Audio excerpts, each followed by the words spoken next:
Alô pessoal, bem-vindo ao nosso canal. Mais uma vez nos encontramos aqui e hoje a gente fala um tema bem interessante. Todos os dias nós abrimos os jornais e lemos sempre sobre um tema recorrente: corrupção. O que seria a palavra corrupção? A gente repete tantas vezes, a gente fala tantas vezes sobre isso, mas será que a gente entende de verdade o que significa corrupção? Vou te dar um exemplo bem interessante. Quando você compra um iogurte e ali vem prazo de validade. Se você consumir depois do prazo de validade, ele começa a se deteriorar. A palavra corrupção significa se deteriorar, estragar o original, estragar o propósito.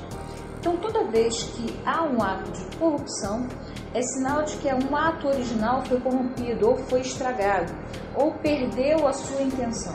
Quando a gente pensa na ideia de corrupção, a gente pensa assim: as pessoas se corrompem, sempre criamos a possibilidade de que o outro se corrompe.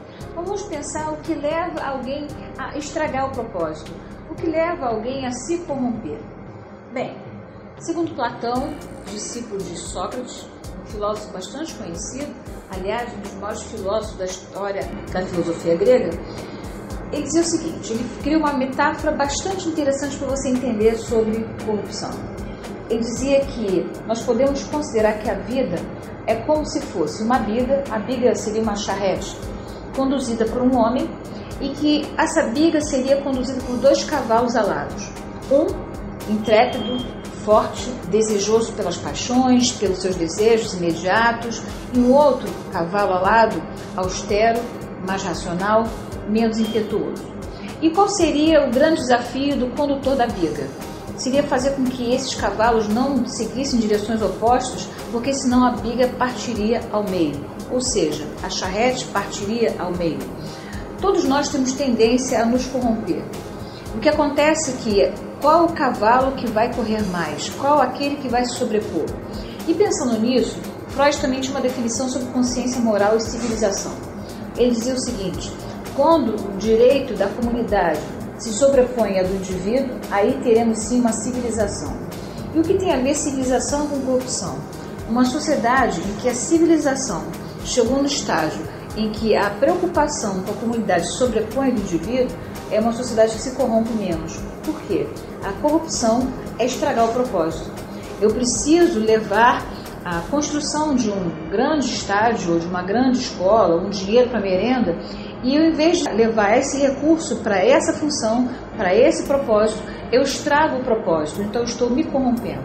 E por que isso acontece? Isso acontece porque, naturalmente, na hora que eu vou dirigir a minha vida, ou a minha vida, ou as minhas escolhas, talvez eu esteja dividindo entre esses cavalos, aquele mais impetuoso, aquele que dá uma gratificação maior, aquele que é regido pelo prazer, a possibilidade de dar o que eu quero. Quando eu sobreponho o meu desejo ao desejo do outro, do coletivo, eu estou me corrompendo. Toda vez que eu estrago o propósito, toda vez que eu estrago a intenção, toda vez que a intenção final ela perde seu sentido, isso se chama corrupção. Necessariamente não se corrompe apenas com dinheiro, se corrompe com propósito. Quando eu decido fazer alguma coisa que ao final a intenção não é favorecer o outro, a comunidade e as pessoas que me cercam, eu estou me corrompendo.